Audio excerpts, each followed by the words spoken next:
discriminatory animus, had it not been for that negative feeling towards speech, they would have not done that. Kansas has possibly the weakest open records law in the country. In this case, shows us once again, police training does not work. Police training does not work, especially when police officers feel threatened in any way.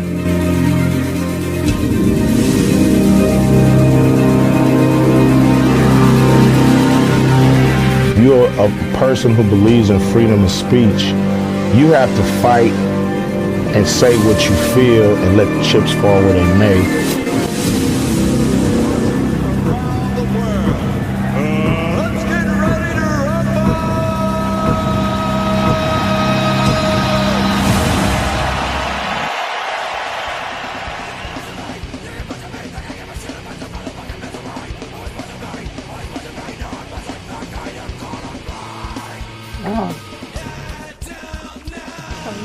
Before we conclude, may I take a moment to make an announcement and share some information with the community?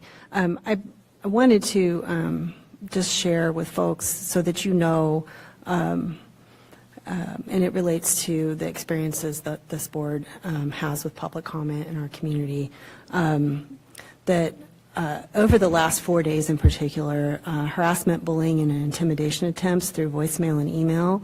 I've received personally over 12 and a half of these just in the last 4 days. They're almost exclusively from men between the ages of 30 and 65. They use hateful, obscene, and misogynistic language in their voice messages. It's really disturbing. I just wanted to I'm making this as an announcement because I wanted to make the community aware that the bullying, harassment, intimidation that you've seen in person in our board meetings continues. It's just not happening on the floor of the boardroom currently. It's happening online, and it's extending far beyond what you see or what is being reported about in the media or otherwise. And the perpetrators of these intimidation tactics are coming from both within our community and also well beyond the boundaries of our community and even our state. They're coming from all over the United States.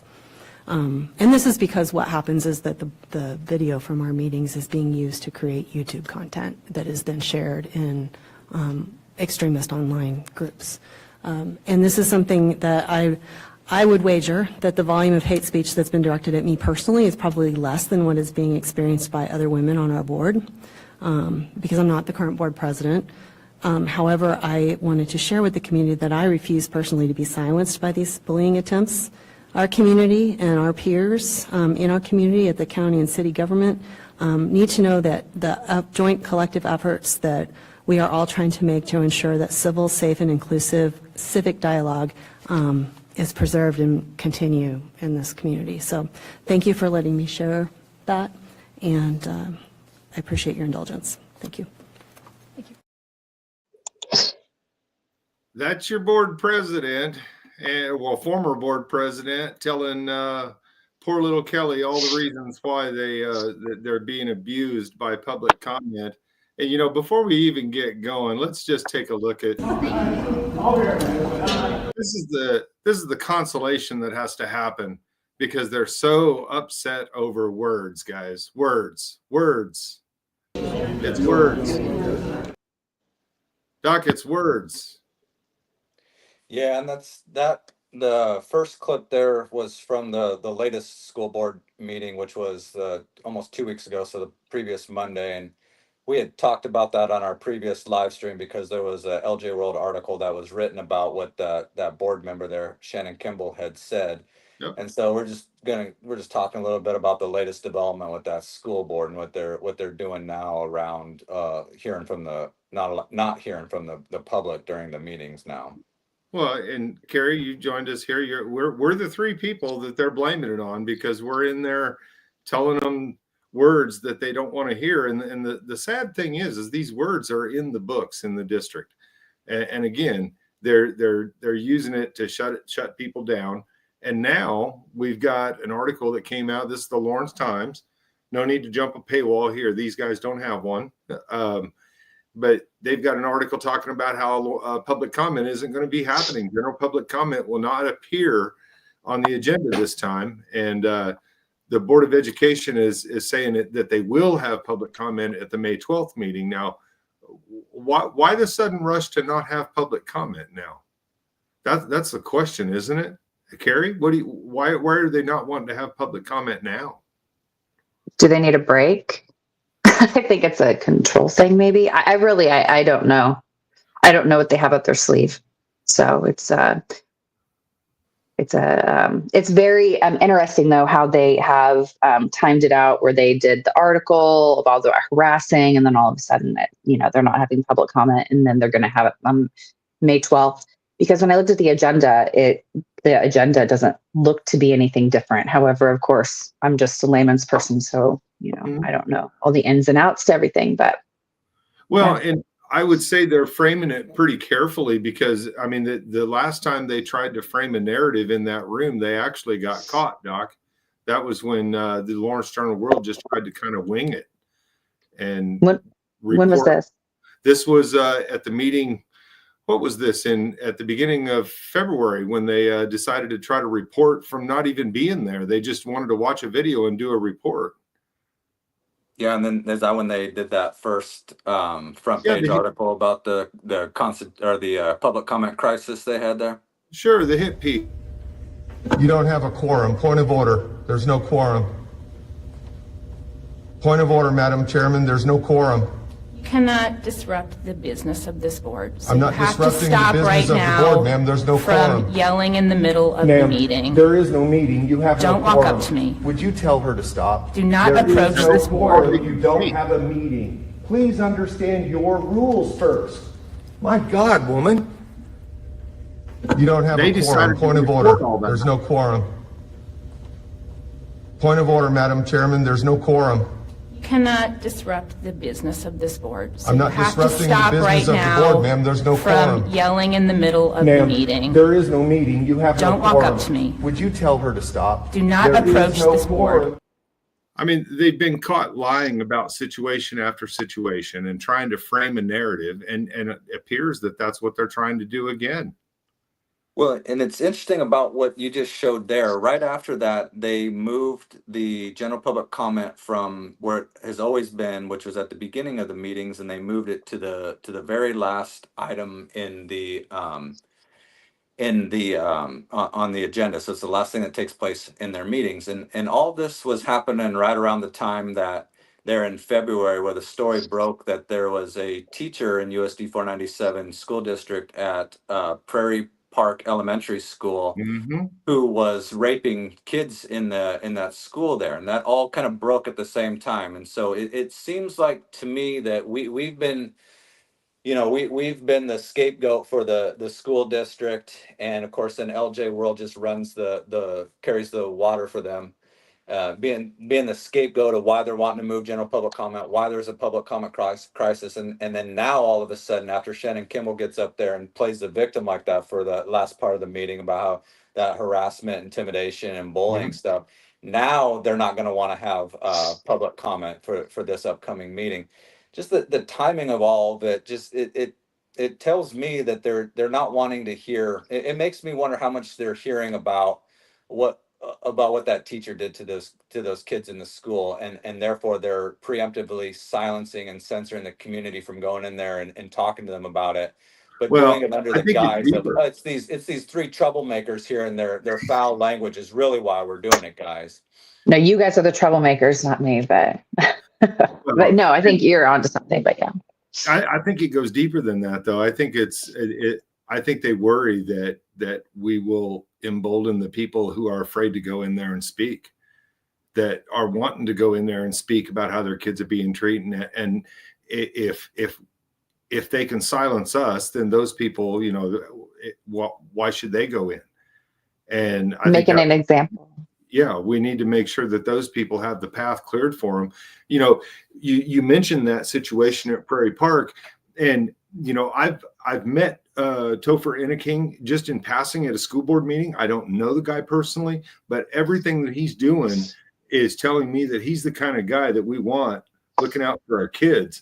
Let me get back to this post that it was on the Lawrence Journal. Damn it. I had it pulled up and now my page is going to reset. That's okay. Lawrence Times site, but the he is posting constantly about this. And while I'm pulling this up, I'm going to go ahead and throw this up because he drew this picture. Yeah. And that really had an impact, and it really tells the story extremely well, what you were referring to, Doc. I mean, there's a person out there at the podium saying your policy's bullshit, but it's all the other stuff that's the problem that they're sweeping under. Yes. Yep. It's exactly true. And there's a lot of bullying that happens in all school districts. I mean, of course, I don't know what exactly goes on in Lawrence, but I find it very interesting. Obviously, there's an issue if he's sharing that in a little cartoon that was drawn. So, but it's highly concerning that board members are more concerned about themselves and what they're experiencing than what children are experiencing. So, and each of those three stories at the bottom, those are real situations that people spoke of, that people have spoken of.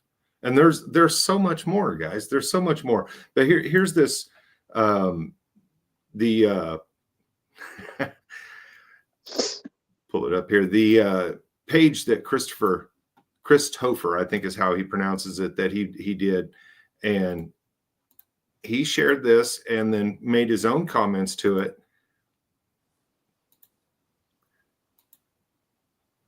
I don't know how well that's being seen. Let me see if I can make it a little easier to see. There we go. We've lost 14% of our students. Our community is dealing with the trauma caused by a district employee. Parents are having to get restraining orders to ensure their kids can go to school. What a time to cancel public comment. It's almost like they're doing everything they can to cancel the voice of the people. Exactly. That's the point. Yeah. That's the point we're making here. And that cartoon is that he drew. So he drew that, and then I think he posted it wherever online, like the night of that when that article came out last Sunday. But it's misdirection is what's going on there. So Shannon Kimball and that board is up there saying, well, look how bad we have it up here. We're the actual victims. Yeah, never mind you parents there, and those three people down there are saying things like their child has been bullied to the point of almost committing suicide. Mm-hmm. There's a child rapist in this school district, and then I can't see the other one, but it's another one of those issues.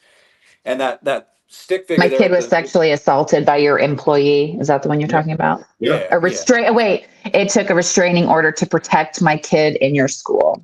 Right. Yeah. So these are like serious issues. So sad. Any issue a parent has would be serious, but these are serious issues that are known in the school district, and they're going to waste their time sweeping, focused on painting us as some sort of huge threat for them and intimidating and stuff like that. But never mind the actual victims in all of this are the parents that have these legitimate concerns that this school district is wasting so much damn time on, and then now they're not even going to allow the public to come in and comment on it at this next meeting, and the timing of it is just really suspect. Right. And another one of those extremely. There's another accusation that was in their school district as well of a teacher that was inappropriately touching students as well, and that hasn't been. What's that? That one hasn't really been talked about a whole lot, and there's other situations that's gone on at the school that have actually made it into court. And there was one of them that I was aware of that I actually was asking an assistant DA about. Okay. That it didn't seem like anything was really going to happen as far as investigating the teacher. Here's a little clip from that day. There's like a doorbell on the outside of the door. And does the DA's office intend to pursue any kind of investigation into Patrick Naughton and the things that happened at the school? Does the DA have any comment on whether they're going to pursue any of those actions? And then do you have any comment on how a police officer can get a stalking conviction against a citizen? Those are questions that the people are going to have after I talk about this. You may be able to prevent him from posting, but you're not going to prevent me. No comments?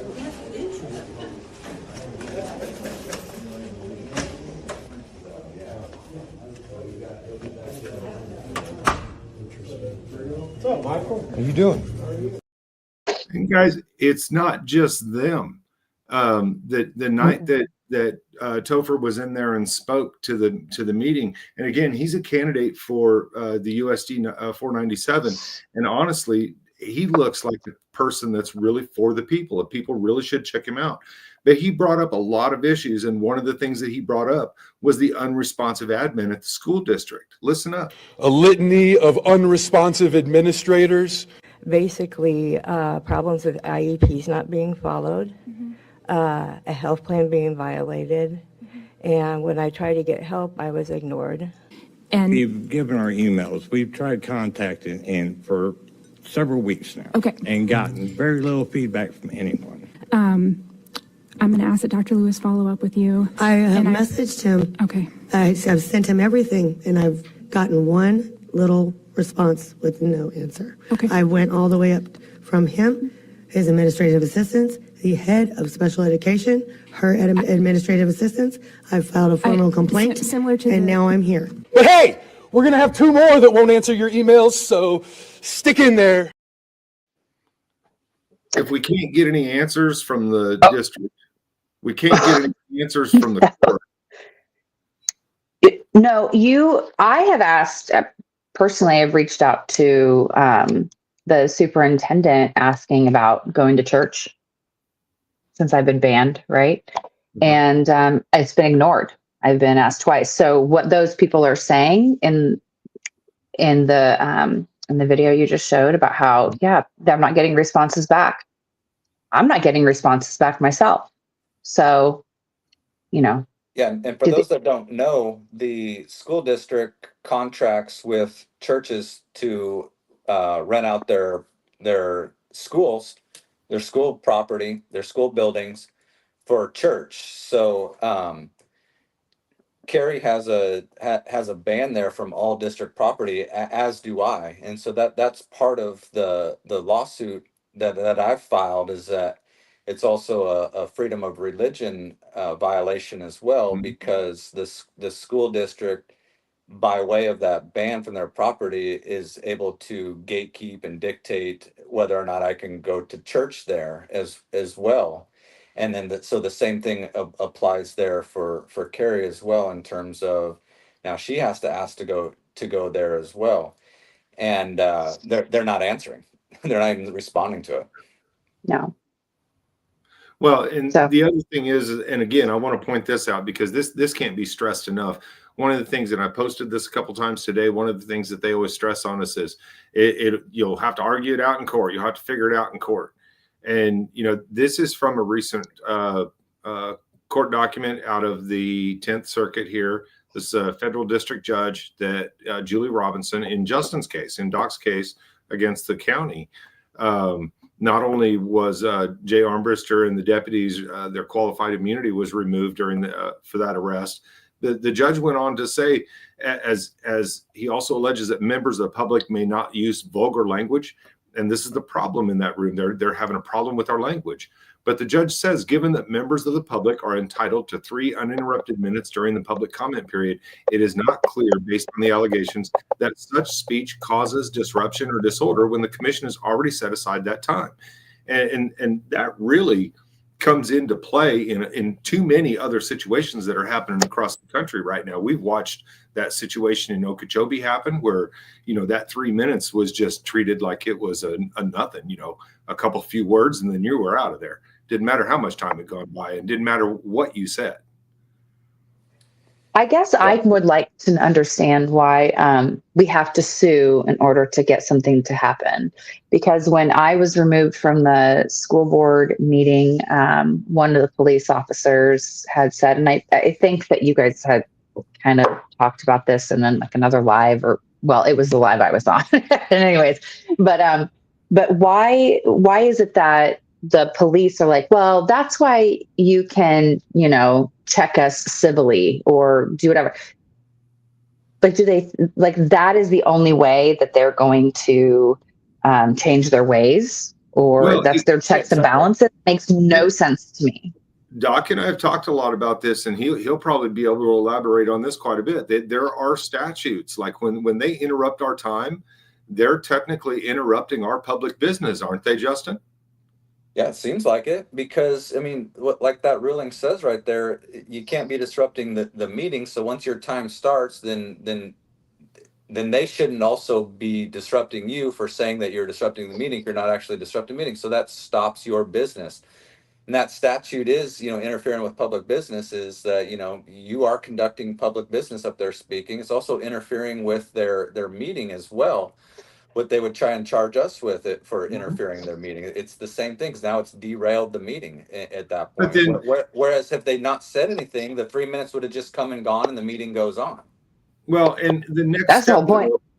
the next step to really press it, though, and to Carrie's point, why do we have to press so hard on this? One of the things we need to get to is get people to understand the 18 USC codes, the Title 18 stuff. And that's where it makes it a crime to take somebody's civil rights away. So if they're going to take away your 3 minutes where you have freedom of speech there, and they're going to take away your time and just kick you out and deny you that way, then you should have that civil legal that criminal legal recourse as well through the Title 18 codes, 18241 and 242.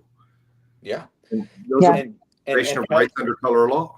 And heaven forbid that those police officers that told Carrie you can handle this civilly to, if you have an issue, heaven forbid they take the initiative, or LPD would from Chief Lockhart on down, try to train their officers on, in particular, the difference between private property and public property, because that's what it all came down to, with Carrie getting removed under threat of arrest for criminal trespass. And if she shows up there for criminal trespass, and you got those officers saying, "Oh, they can trespass you here for no reason," it doesn't take a judge to step in and tell them that.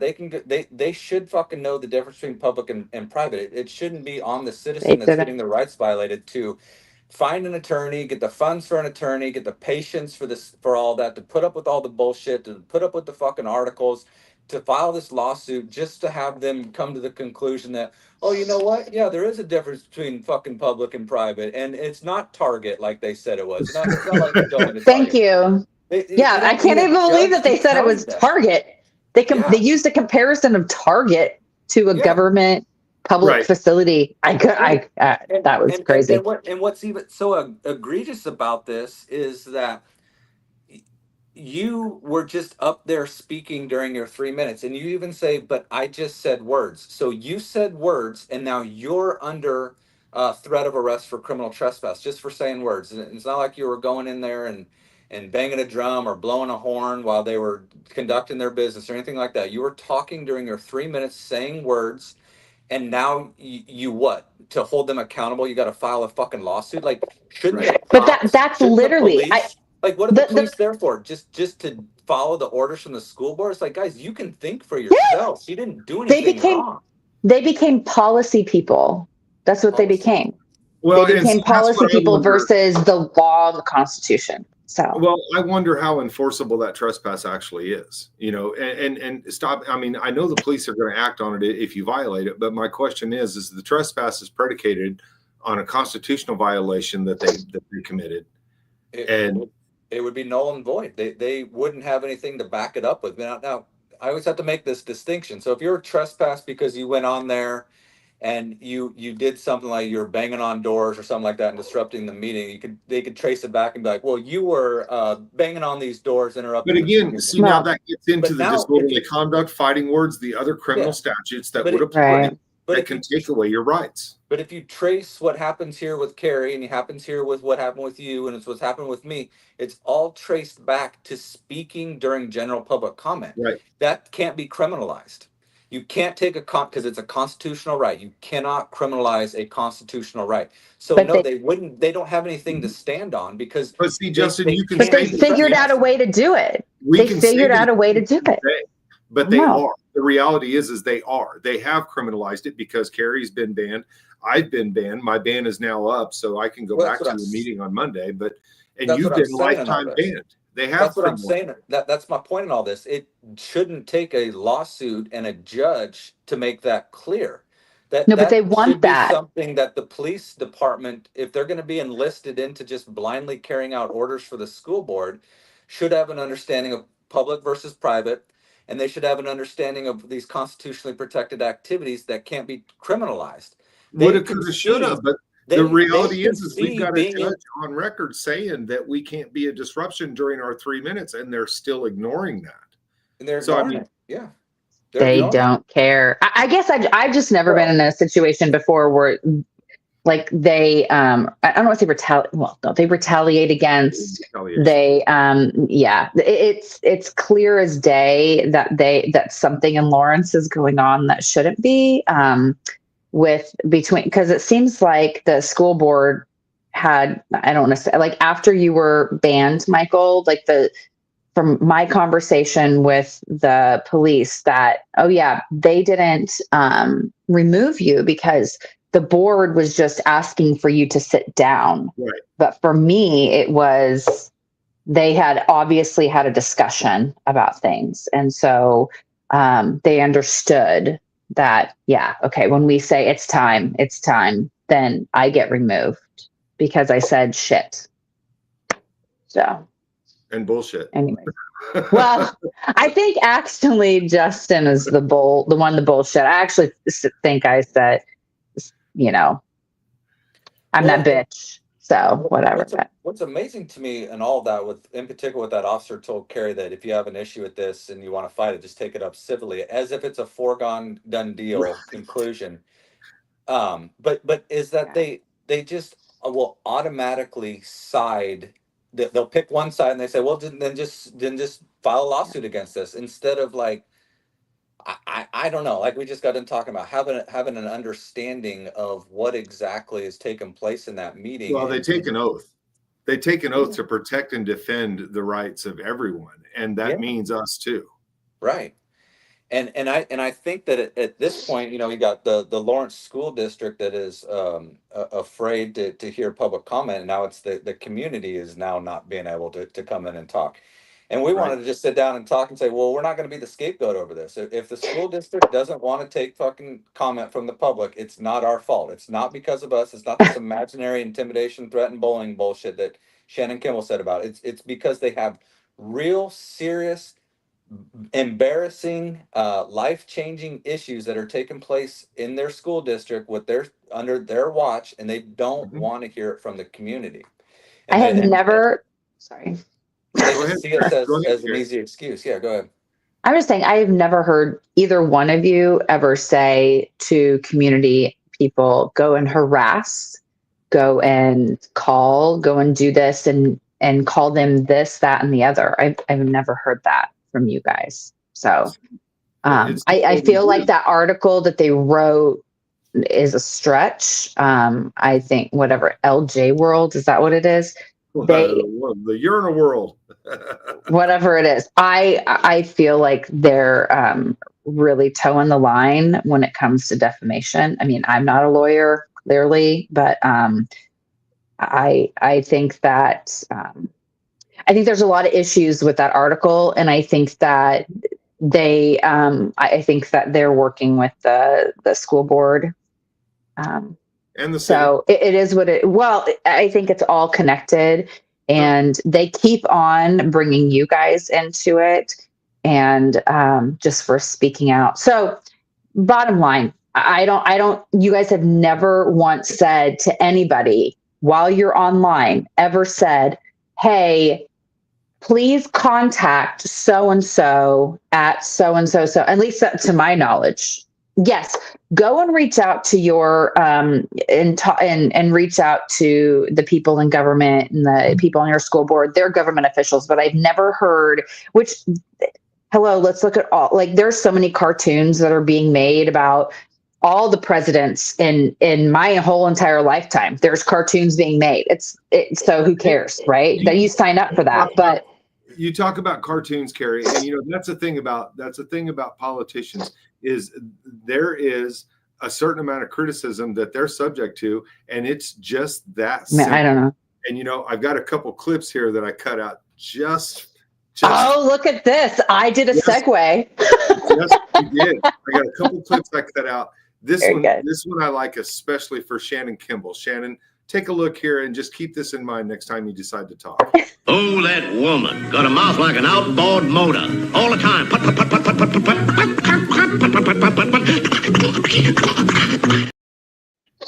and then Kelly, when you get up there and you sound so hurt.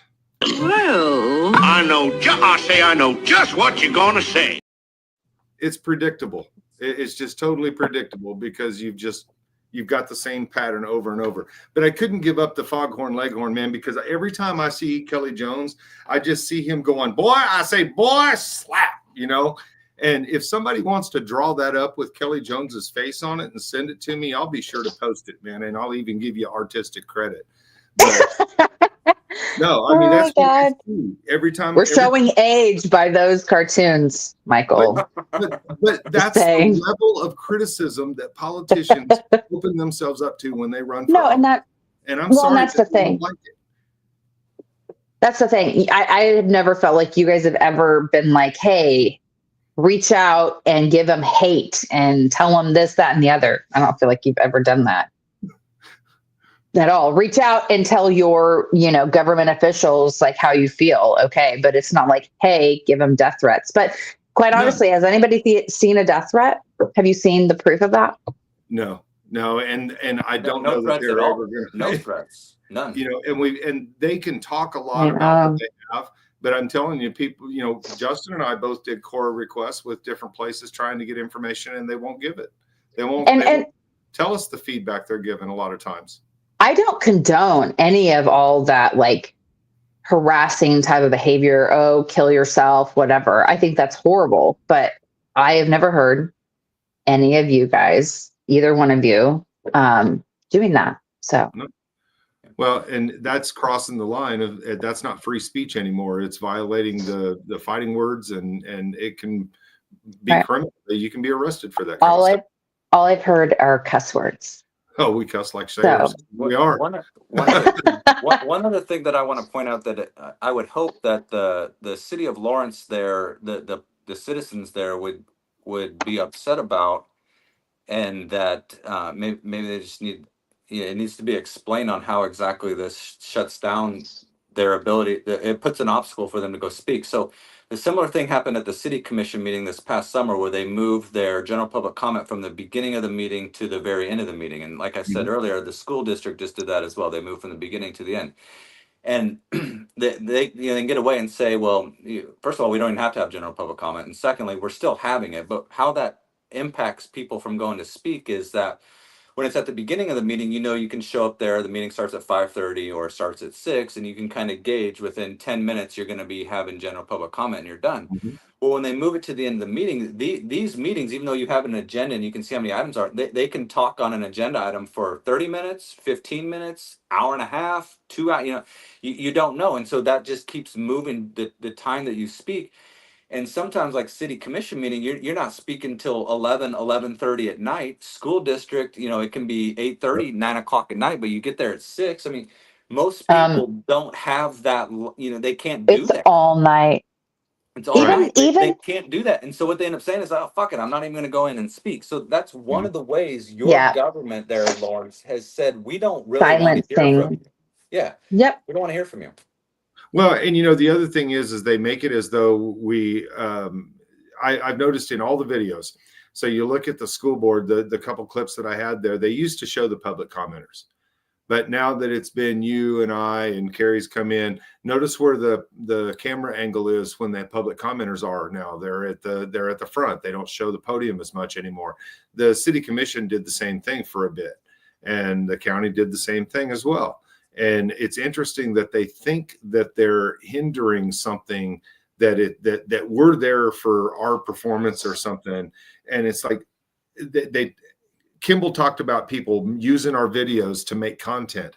And I think somebody said it very well in that live that you did with Foshin. We're not making the content. They are. They are. Every time they open their mouth to shut one of us down when it's improper and unconstitutional, they're making the content. We can't make content like that. They're responsible for that. Yeah.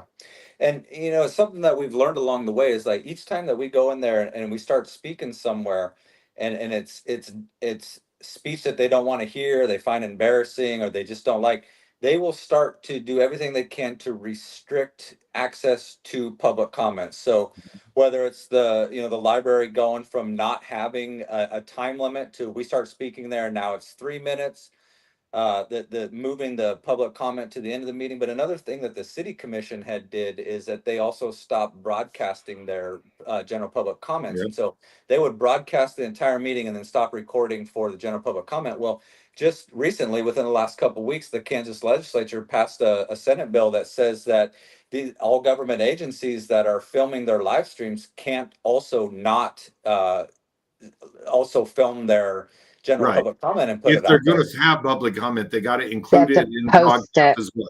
It's got to be Mhm. included. And so technically, the city of Lawrence didn't do anything wrong because that statute wasn't in place, but it's a damning piece of evidence that shows that they really don't want to hear from you, community members. They really don't want you guys coming in there. And the only way that they will do it is if they're forced to by the state legislature. It's kind of like the cop. The only way we'll be forced to actually uphold your rights and stick up for your rights is if some legal thing happens, instead of us actually Yep. just following the Constitution, knowing the statutes, knowing the fucking difference between public and private. Instead of us actually doing that, we need to be told by some law or something that tells us to do that. And guys, let's not forget how this whole thing started. Let's go back 5 years and remember how this whole thing started.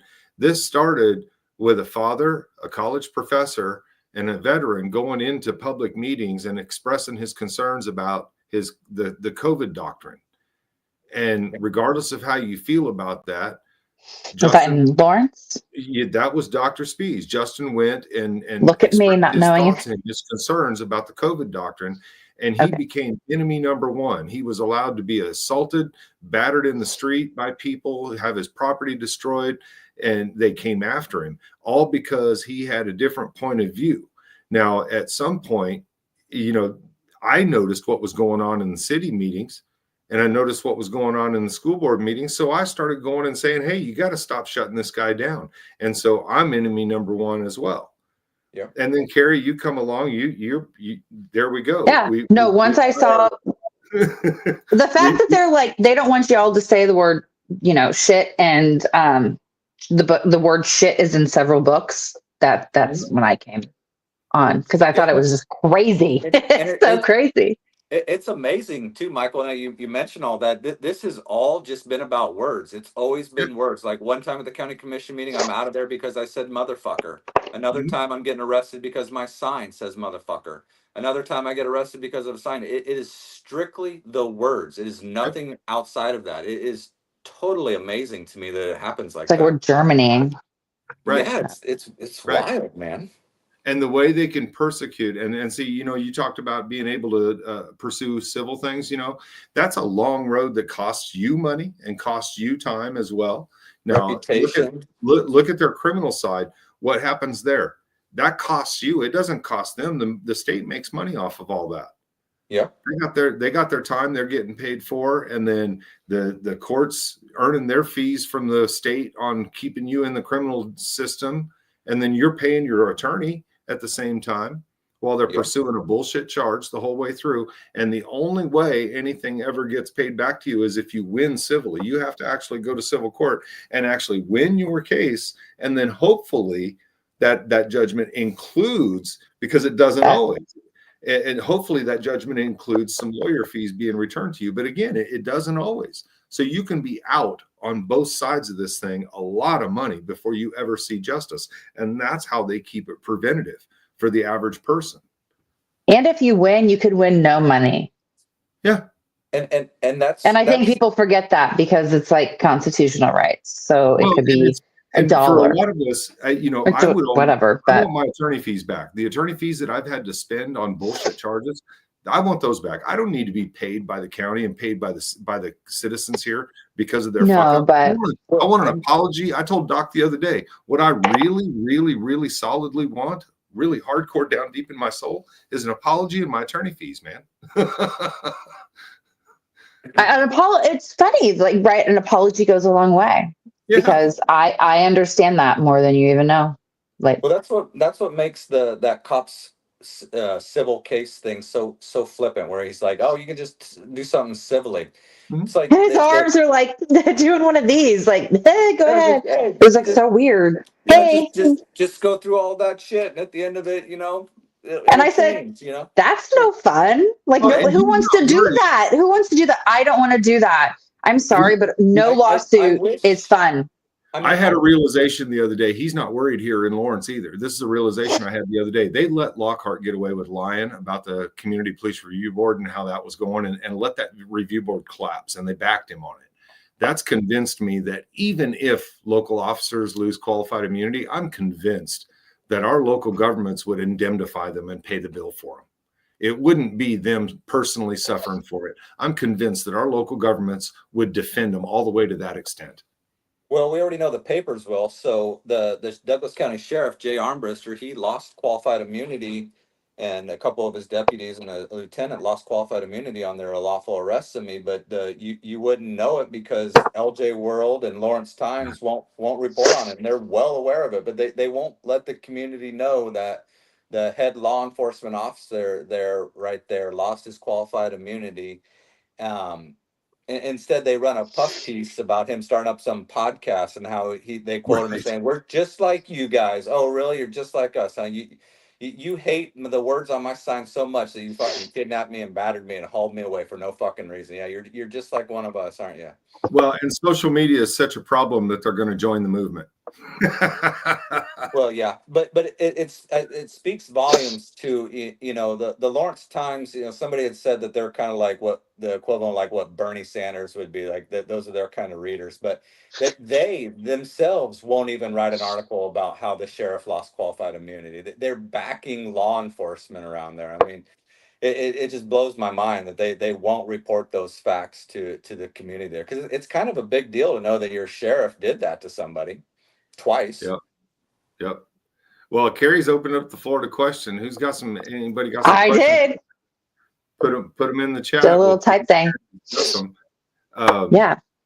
But the thing about the qualified immunity and the indemnification that can happen, it just seems that's the track that the city seems to want to follow, is that they're going to defend these officers all the way down, no matter how far it takes.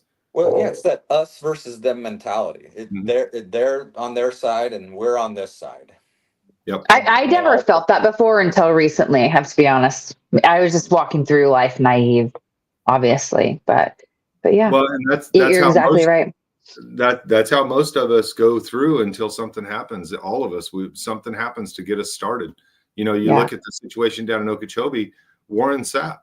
I mean, there's an NFL superstar that was just going along about his day and gets violated in a way that he stands up and he recognizes, he says, "Hey, hold on." And he joins the crowd down there.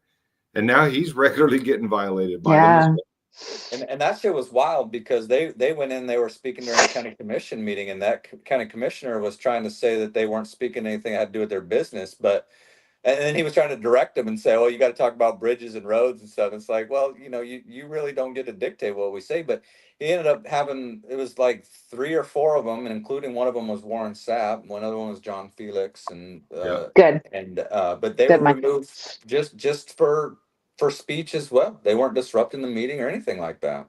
Yep. Carrie, there's a question for you. The books you complained about are part of the school's curriculum? If so, are the students forced to read those books? I'm glad you put that up there, because I was trying to type, but no, I don't, because I don't know what's in the curriculum in Lawrence. But what I do know is that the books that I have spoken about are just in the library. I don't know anything about the curriculum. And that is something that Kelly, after one time I spoke, she cut me, they pushed me out of the live stream and said, "Hey, you've never been into our libraries. You don't know our curriculum." And I'm like, "I've never claimed to have known your curriculum, nor have I ever said I've been in your libraries, but everything's online." So no, they're not in the curriculum to my knowledge. I'm just speaking on what I am seeing in the libraries. I will say Lawrence has really, sexually explicit content content that every parent should be, I say every parent, okay, not every parent's like me, but people should be concerned because their child can get this information and this content and or check out a book and they wouldn't know, because it's not like, hey, your child checked out this book, here's the information. It's not like that. So yeah, it's all I am doing is exposing what's in the library, and I don't even have enough time to expose it. And they cut me off before that because I'm like saying, shit is said 46 times, and they're getting mad at me for that when it's literally in the book. Like right. you can go on and you can get a book from the Libby app. If you want more information, I can talk about that later, but the Libby app, and you can look up a word and it says how many times it has been said in the book. It's not that difficult. So ask, like it could say, hey, there, however many times it is, but basically, no, and it's not in the curriculum. But it doesn't matter if it's in the curriculum or not. But I will say this, if it's that bad, it's in the library, and the stuff that I'm seeing in the library and that I have looked at, and I'm not the end to all obviously, but I'm concerned about what is in the curriculum, but I don't know it because obviously I don't have any children there. So, and that's because I'm that bitch from some other. Sorry. They allow that language in those books, but then they say the adults speaking during the meeting can't then also say those same words, and they say that when you do say those words, it's a disruption, so you're out of here. It's an absurd thing to see and to witness taking place. Shouldn't those books be a disruption of the children's education then? If it disrupts a meeting, yeah, but we've already shown that it's not, it's not a disruption. But if it disrupts, okay, but here's the thing. Like, see, Michael, okay, so if it disrupts a meeting, then wouldn't it disrupt a day in school? Wouldn't it be disruptive that way? In one situation, it would be disruptive in another. And if it's so disruptive to a school board president to hear the word, I mean, imagine how the child at 12, 13, 14 feels first time reading the word. These books, and not just the cuss words, but the sexually explicit content that's in it, it leads to the grooming that is done. It leads to human trafficking, and there's a lot of information that goes to that, and that's like a whole nother thing. But like the district is blindly just ignoring this, like they're pretending like it's not even there. Right. Like I don't even understand. I look forward to May 12th. Yep. I'm gonna knock this one out real quick and then we'll continue. AB asked about where are we at on bans and trespass about the three of us. Doc is on a permanent lifetime ban, and that's from Dr. Lewis and those antics back in 2020 to 22. And then I just got off a 60-day ban from the end of February to the end of April. So I'm now able to go to the meetings again. And Carrie is on a 60-day ban of her own. Yep. And when does yours expire, Carrie? I believe I can go to the May 12th meeting. Okay, and May 12th. And then here's how they do it now. So if you're not banned, you're not able to go online, are you? No, that's the library. I'm sorry, that's the library. No, it'll just be me now. No. You can't go online if you're. You can't. Okay, I'm sorry. You're so sorry. Go ahead, Justin. You're right. The only people that can speak online at the school board meetings is if they, as the school district says, has a legal reason to. And so that was why we were all speaking online. We were all banned, and now your guys' bans will be up. So it'll just be me over there in the corner. And so when you're not banned and you don't have a legal reason. So when you're not banned and you don't have a legal reason, the only way that you can speak to the school board is in person. And so if I want to give, or Carrie wants to give any kind of public comment May 12th, the only way to do it is in person. We're not allowed to log in online. Justin is the only one, and he's forced to log in online because he's not allowed to be there at all. Yeah. Can I say though, my very first time that I spoke, I was online. So they changed that. They did change. They did change. They decided we're going to make her come in and live all the way. Notice everybody that watches through this, you'll notice that as a board gets started, they change the public comment rules several times, trying to get to the restricting of it. Right. Right. Yeah. And you know, AB, you ask another question here. What's meant by a legal reason? That's a good question. You're going to have to ask the school board what that means, because the only legal reason that we know of is the ban. Yeah, that's what it means. Yeah. So legal reason. And you know, heaven and heaven forbid if your car breaks down or you're a little old lady that can't you make it there to the meeting in time to speak. And what about calling the me parents old? that are SOL, handicapped? your What about SOL. the So handicapped they parents?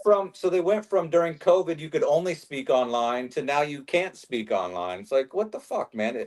They say everything's so Yeah. convenient, let's do it online, and now it's But convenient they still, but wanted they're to like, make no. They The found prime out minister that I is was from right. We out need of to be town listening. and they wanted to make sure that I could not do it online. Yeah. That was a way to try and silence me. So that's fine. Okay. Yeah. I drove in. And the rules change depending on how they need them to change to shut you down. Kind of like this next meeting on Monday where I don't know, no one can speak. Where yeah, I What do I expect know? you to be able to go talk this time in person, and I was kind of not planning this on it, meeting. and looking forward to it, but Not I guess this meeting. Yeah. I'm not going to be able to speak. I'm Nope. still coming though, Kelly. I'm going to be there. You're going to have to deal with me being there in person. Hey, So one other thing I wanted to mention when Carrie was talking about the words said in the books there that are not allowed there at the school board meeting. I was Yeah. actually in the process of reading. It's the Moms for Liberty versus Brevard County Public Schools down in Florida, I believe it is. And I was reading that case law, and I actually got thrown out of the school board meeting while reading it because in the lawsuit it says shit, and I read shit and it threw me out. But I didn't get to another point that I wanted to make, but it speaks to what she was saying there, and it says that this is the judge. He writes, and it is remarkable for the board to suggest that this speech can be prohibited in a school board meeting because it is inappropriate for children when it came directly from a book that is available to children in their elementary school library. That's the judge saying it's remarkable. It is. That speaks to the absurdity of it. So there you have a court that's seeing that it's just downright stupid for a school district to claim that adults can't say the same words that are allowed inside their school district library books that are for children.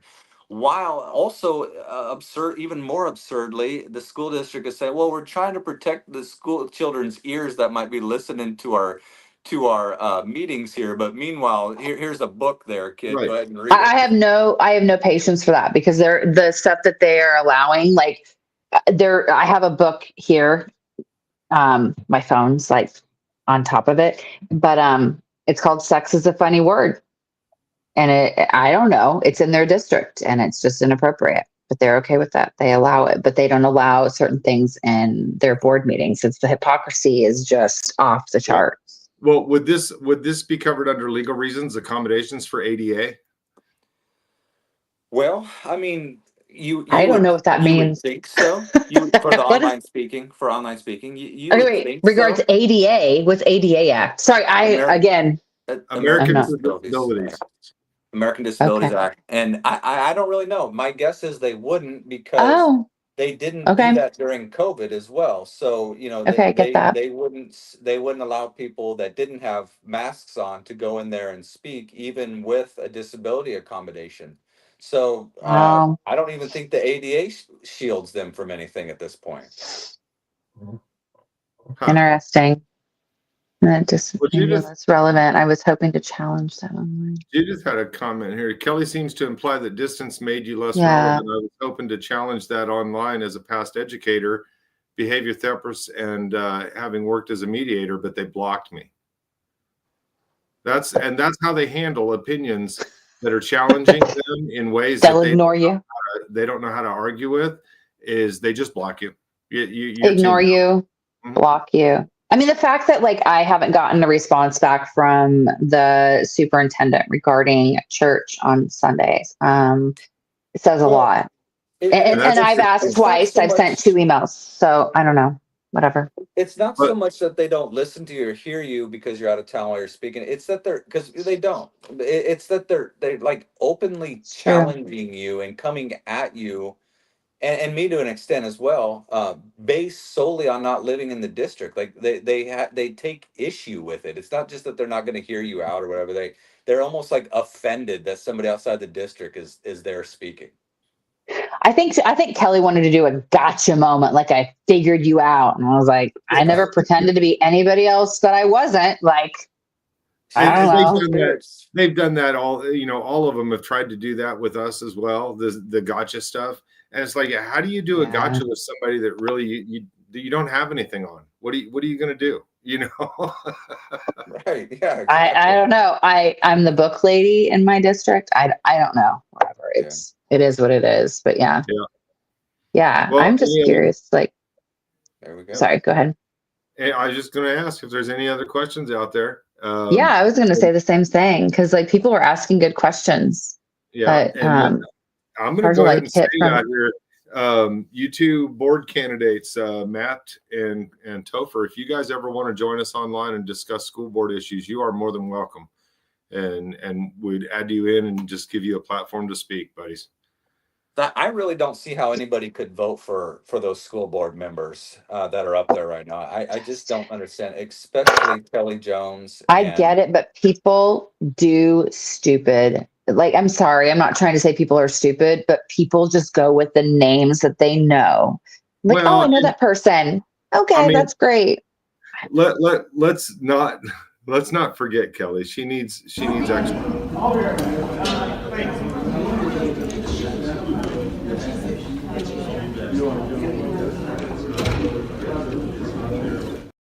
Everybody just needs a little pat on the back every now and then. That's after the meeting and the board coming up and like rallying behind her. They're acting like she just got done with like the most traumatic experience ever. But meanwhile, what has happened is, under threat of arrest, she's ordered police to remove citizens. So if anybody needs hey, it's all right, you can power through this. It's us that are getting fucking thrown out of there, not them sitting up there and just listening to some words. They're the total soft victim mentality up there. Like she's just gone through like a 12-round fight, and they're like, "You're okay. Look at you, strong woman." Yeah. I think all they do is they like Kelly as she's up there. She's just like listening and just waiting for one of us or somebody anybody, not just us, but to say a cuss word, and then she's like, "Okay, we're done. All right, moving on next." Like that's how I feel because like. Is she even listening to anything that we're saying other than that? Because when I was like, oh, shit is said 46 times, that's your warning. And then it's you're out. Yeah. So I don't know. Okay, but what's your KVP asked a question. Is there not an attorney that sits on the dais when those meetings take place to let them know what the federal and state laws are that they may be violating? Well, and it's an interesting thing. Are any of those guys attorneys? No, not that I'm aware of, but it's an interesting thing that the attorney that is working on this stuff is also on the city commission as well. He's actually the vice mayor, so he's the second in charge there, and he's been a city commissioner for years now, multiple terms through COVID as well. But he's also an attorney, and the law firm that he works for there in Lawrence represents the school district. And they also represent the Douglas County Health Department. And so that attorney himself, his name's Brad Finkeldite, he's the vice mayor, but he's also their attorney for the school district. And during COVID, he was also the attorney for the Douglas County Health Department, which was advising the Douglas County commissioners on their COVID policy. So that he had his hands from one position as a city government in the school district and the county commission. And nobody sees that as a problem around there. They don't see that as a conflict of interest. They don't see how basically he's one vote, but it can influence three different areas there, and they'll just keep voting him back in there. It just blows my fucking mind that nobody has an issue with stuff like that. Now, let's not forget here soon when because he's the vice mayor right now, when he becomes mayor, he'll not only be the attorney advising the school board, an attorney sitting on the city commission, but he'll also have the chair for the mayor at the library board. Right, exactly. Yeah, so he'll be up on the library board as well. He'll have all of them. Mind you, there's a direct conflict going to occur there because is his law firm that, well, I don't know, direct conflict, but it seems like it would be a conflict to me. But his law firm is the one that hired the process server to come serve me that ban from the school district back in February. Yep, exactly. Yep, that's who that is. And it's amazing to me that not only himself, but also like the school district, the Douglas County Commission, none of them even raise the question. Like he doesn't remove himself. He doesn't recognize that could be seen as a conflict of interest. I'm stepping out of it. None of the school board isn't like, oh, we have the mayor, the vice mayor that's also representing us here. Nobody even raises that, it seems like, to see if he should step down or anything like that. Because it's a law firm. They could just assign it to another lawyer there at the firm. It doesn't necessarily have to be him. And how's it not a conflict, KVP?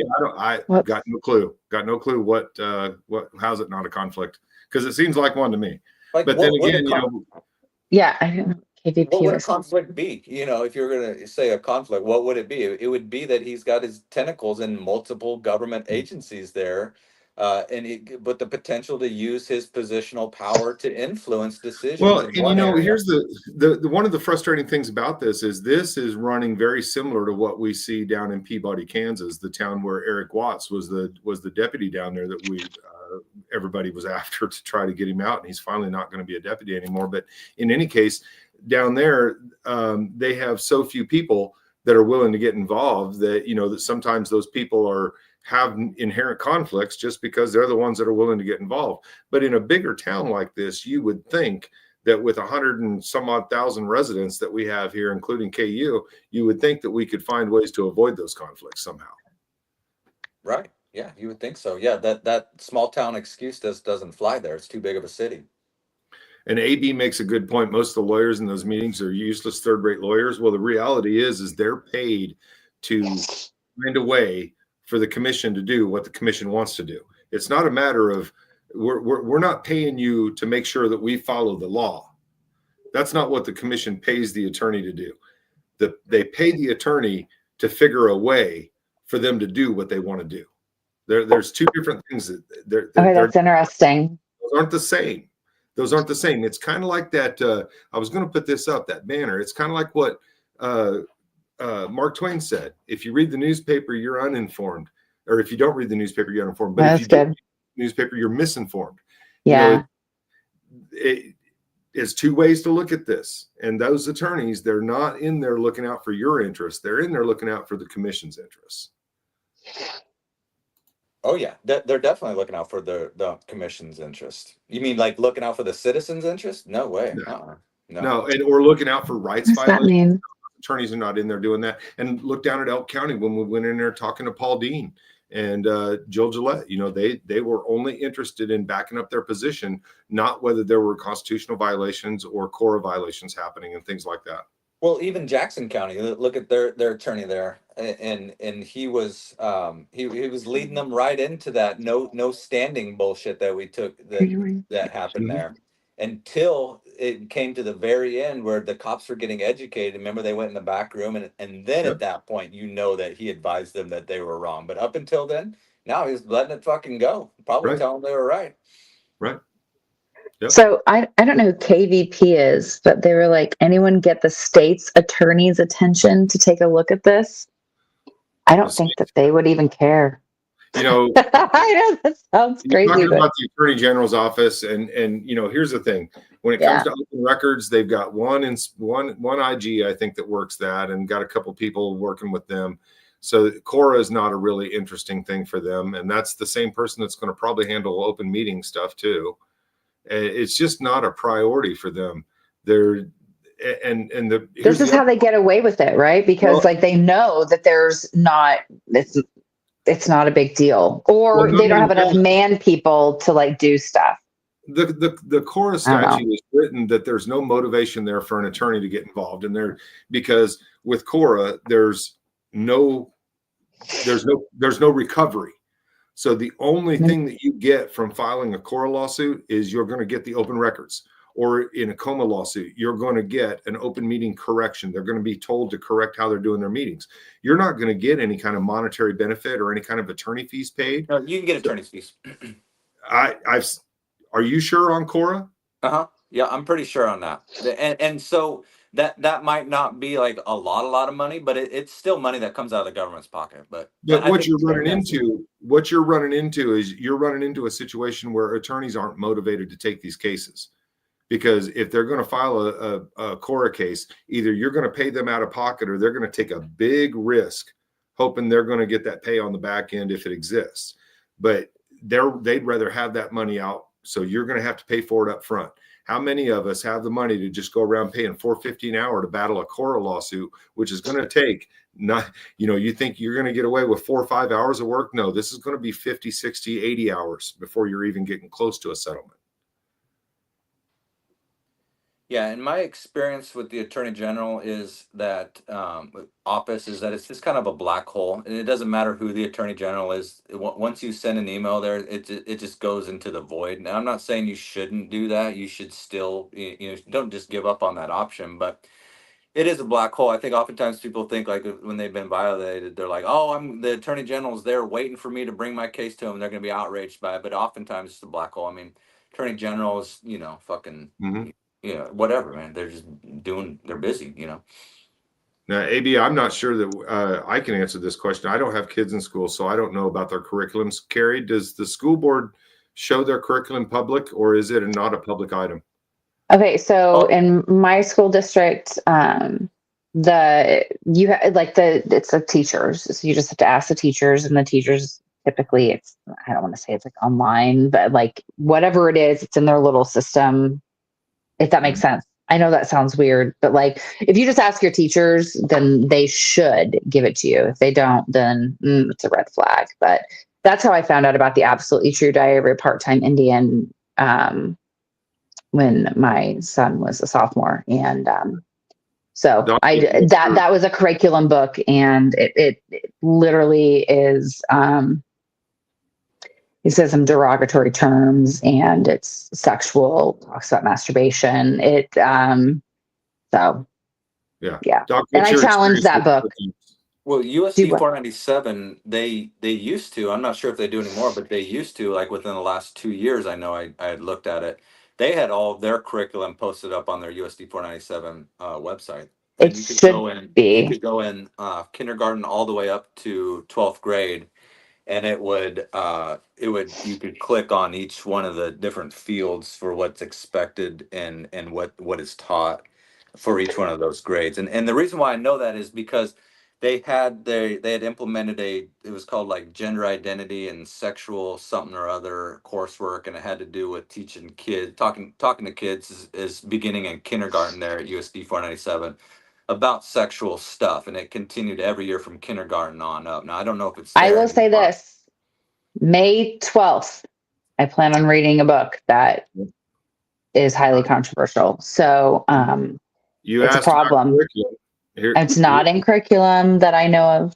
Well, but that there is USD 497. Yeah, here's your curriculum. So they used to have it laid out though. You could. Like each had a hyperlink. You could click kindergarten and you'd see what they were being taught, first grade all the way up. I don't know if they have it anymore, but they used to. It already. Which that's pretty transparent, actually, right? Like that's pretty transparent. That's not what I saw back then. So. And I'm not saying it is anymore, but I don't know because I haven't like researched all of that. So I just know about the. I'm pretty decent. School boards. This kind of stuff up here. There's a lot of information out here for parents to be taking a look at, and it's got all the courses listed. In John Winchester, honestly, it should be a law for all public schools to post their curriculum online nowadays. There's literally no reason not to, and it's true. I agree with them. I agree with you. It should be posted online. It shouldn't be challenging. It shouldn't be like you have to go into this stupid or this extra website and have all the it just should be out there. Yep. So, I just searched USD 497 curriculum and came right up. So, that's great. That's great. I can't say it's like that in Gardner, but yeah. That's another question. AB, you ask a lot of questions I don't have answers to, man. Anybody got an idea on that? What are schools deciding to okay. Why are schools deciding to sexual? Well, man, here's the thing. That's the question, right? Because didn't we sexualize each other? I mean, and I don't mean that. I'm talking about, didn't we use all these words and weren't we making fun? I mean, the first time, don't you remember saying the whole thing? You'd hold your tongue and say, I love to eat the fudge in my mother's pussy. Remember that when you'd hold your tongue and say that in grade school? What did you say? I didn't even hear you. What? I mean, it was stupid stuff. Hold your tongue and show me, because I don't know what you mean. And you learned all these words. You learned what they meant. I mean, God, in 3rd, 4th, 5th grade. I mean, really. So when you talk about the sexualization of kids, I think the explicit aspect of adult style sexuality, that's a little different. But, the idea that kids don't understand what sex is and they don't understand the curse words and things like this, I think that's what we're getting at. And by third, fourth, fifth grade, they're all talking to each other and they're joking out. And but there are kids that don't. That's the thing. And I know, like, I get it, because like that's the excuse for everything. And I know we may not agree on this, and that's okay. I still love you. But there are families that, like, I want to say shelter their kids, but they know their children, right? So they're like, oh, well, they're not ready for that, so we're not going to talk about that. But then the school introduces it to them.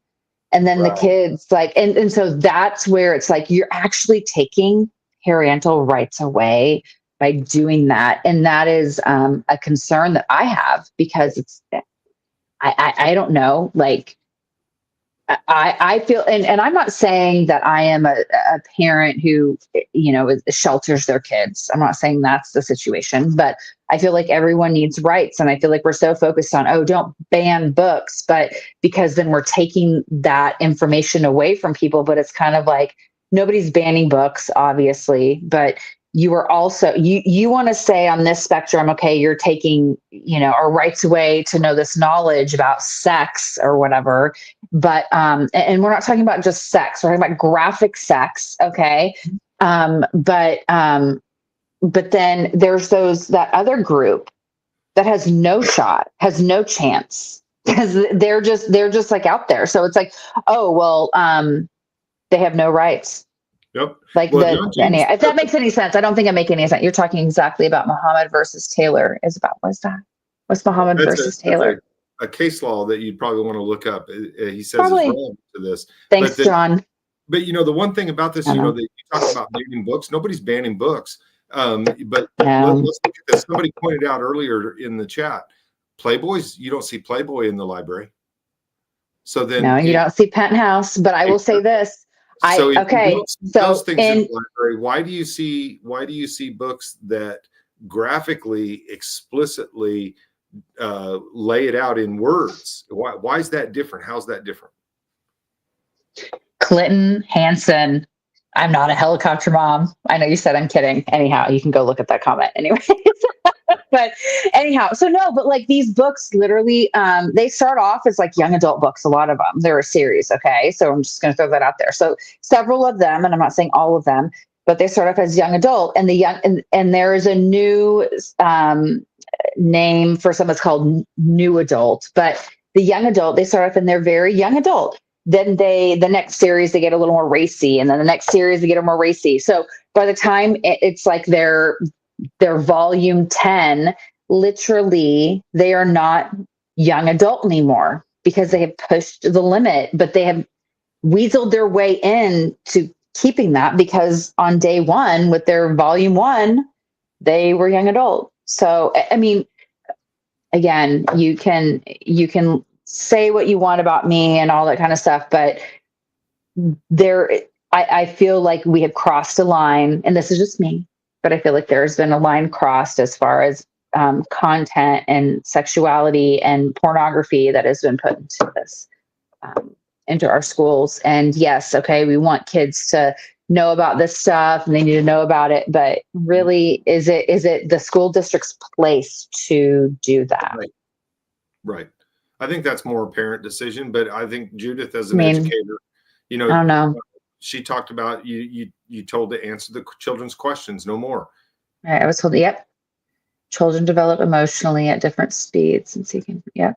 Well, we're talking about two different things. That's we're talking right. about curriculum and books in the library. Now, library books can be used in the curriculum, obviously, but in terms of that original question about the sexualization of kids in the curriculum. So going back to what I was saying about USD 497, I think it's inappropriate, and I don't think there's a reason for grown adults to be talking to kindergartners and first graders and second graders about anything sexual. I don't think that needs to be in their curriculum. And for a couple of reasons. First, that's what the sexualization of it is that it allows permission for adults to talk to children about sexual stuff that oftentimes parents don't want their kids talking about, and certainly not with some other adult, regardless if it's No. under the guise of a trusted adult in the schools. When we've seen a lot of weirdos in the school system, and case in point, Prairie Park had Exactly. had that teacher doing that with that kid.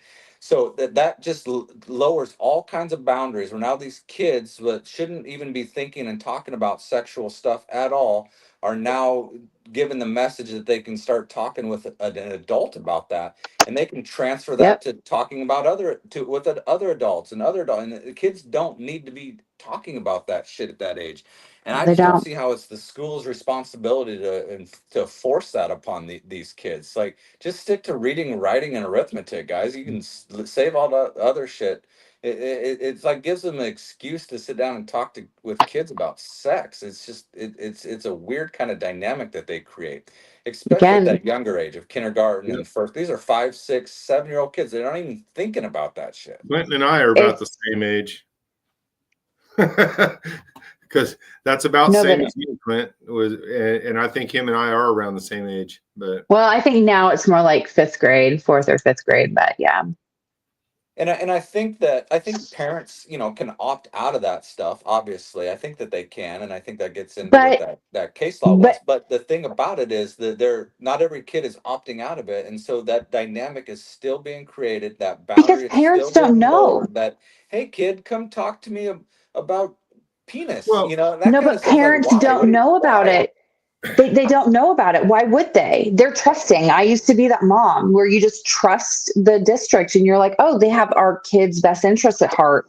I went through the system and now I'm just like, wow, I was an idiot. So, okay, cool. But no, they're just trusting the system. And also parents don't speak out because, there was a comment on here tonight. They don't speak out because they're afraid of retaliation against their kids. They're afraid of retaliation against them. They don't want to cause waves. And that's what's sad. And then that goes into what all three of us have experienced within the Lawrence School Board meetings. We speak out, we do something that's against the grain that they don't like, and they ban us. Like, it's wild. Like, it's crazy. While I understand that point of view of why people don't do that, but that's what bravery is. I mean, you can't be. I get it, but you can't be brave and you can't be courageous without an actual adverse consequence you're facing about some fearful thing. Not standing up and speaking for fear of something bad happened to you is not brave. That's called cowardice, is what that is. And people might say, well, it's smart not to do that, but it's still cowardice because I want to talk about their bravery and their cowardice because, here's one thing that we haven't really touched on.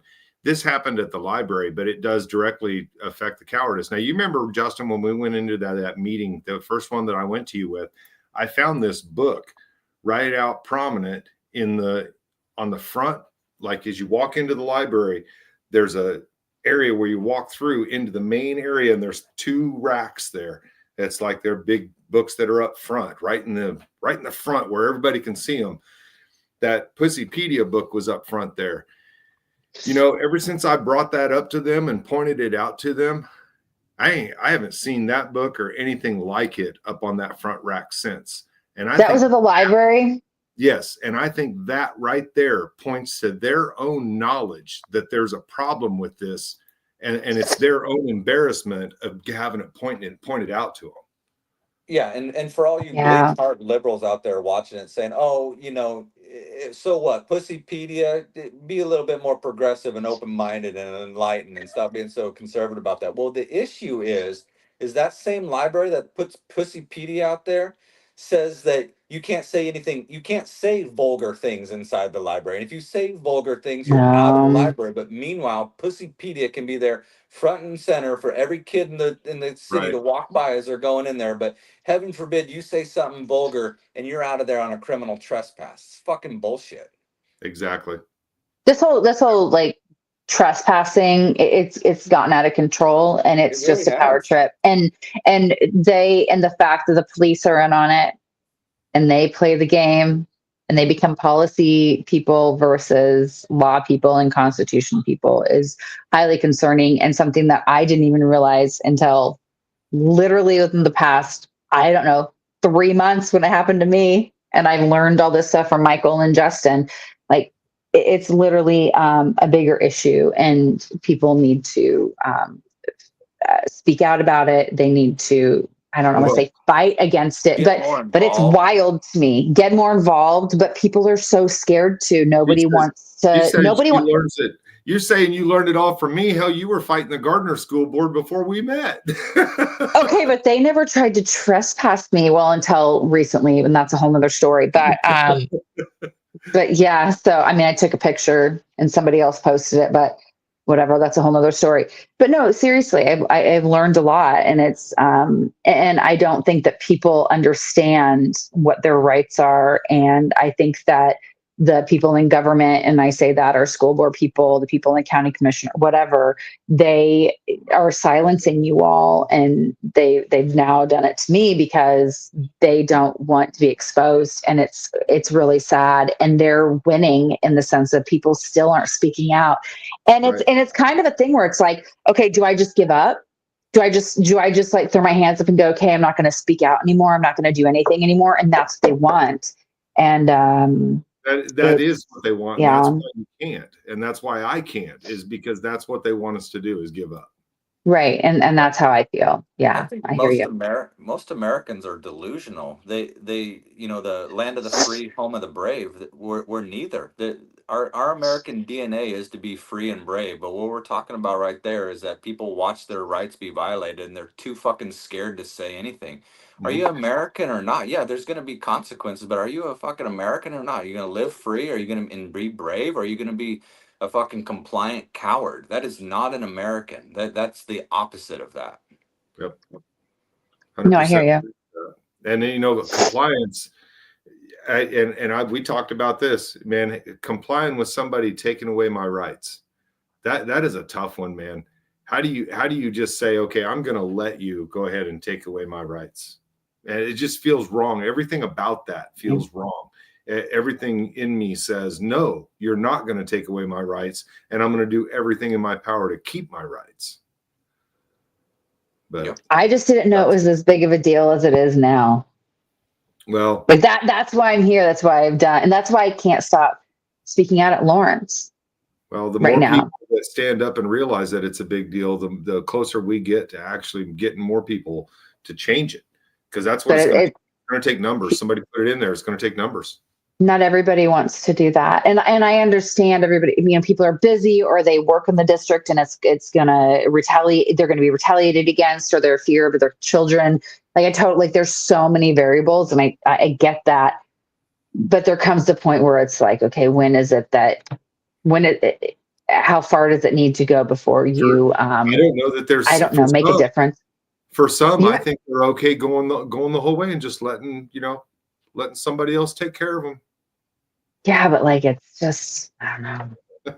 I just wish there were more people that spoke out. Well, the thing about it is people that watch on the sidelines and they go, "Oh, that's just happening to Justin and Michael and Carrie. It's just them." And anyways, we don't like them anyways.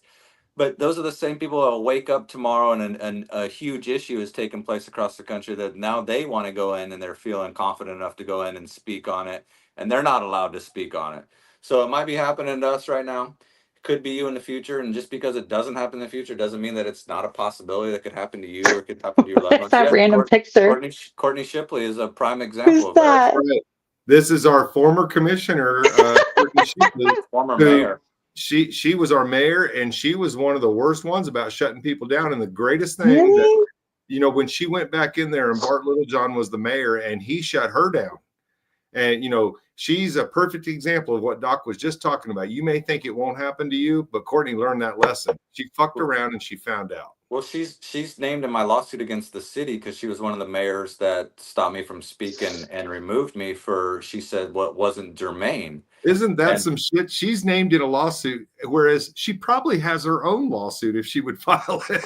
She gets voted out, and then she was still speaking at the meetings, and in one meeting she started to speak, and the mayor stopped her and said, "Oh, you can't talk about that. We've already talked about that in the meeting." And she's like, and immediately she's upset about it. It's like, yeah, no shit, Courtney. That's wild. No fucking shit, bitch. Yeah, it's not a fucking pleasant experience to go in there and think you can speak freely and then get shut down by some fucking tyrant, is it? You Courtney? can't make this.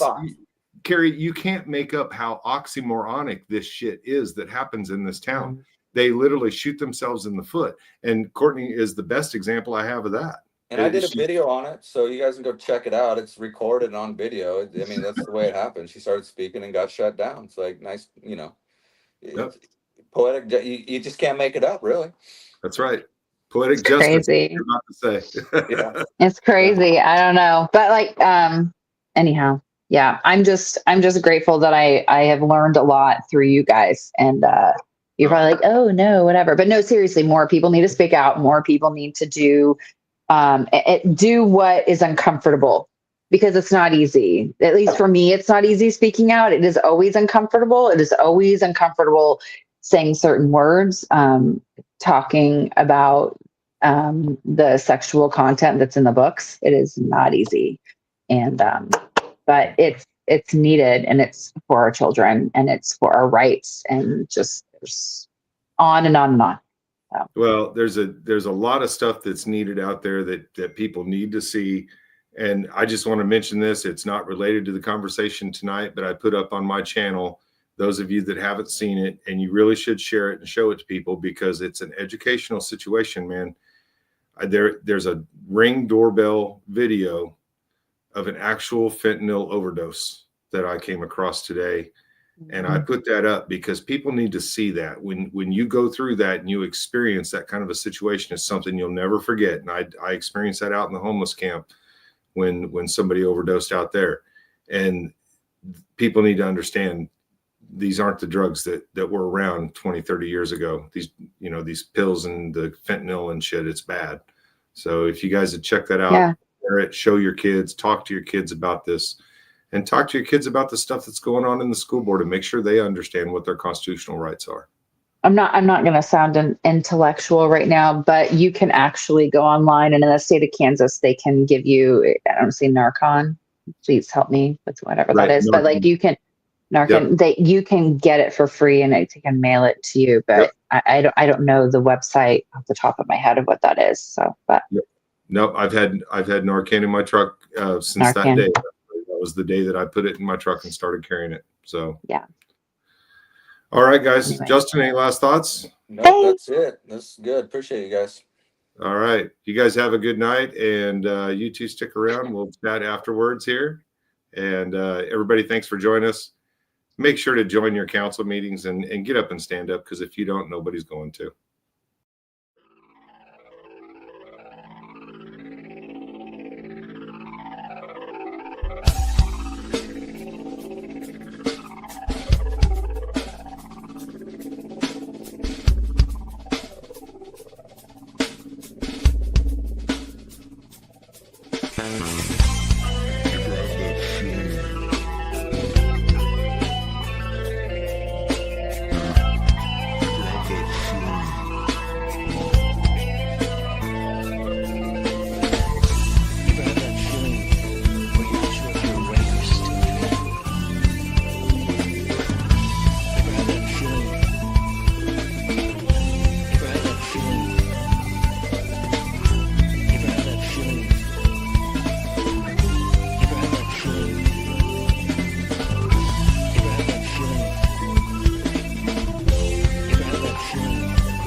Whatever you want and then face some sort of repercussions for it later.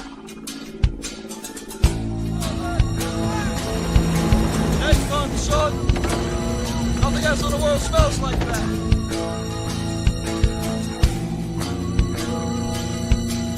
Kansas has possibly the weakest open records law in the country. Retaliatory animus, had it not been for that negative feeling towards speech, they would have not done that.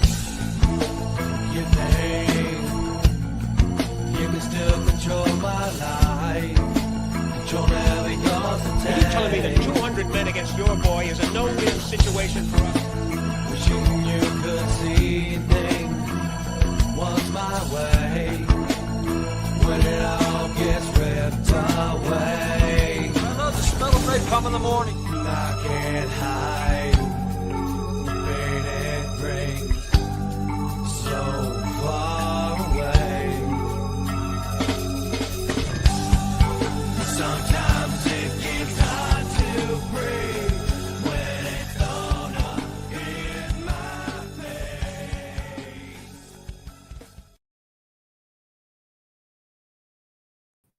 Brett, come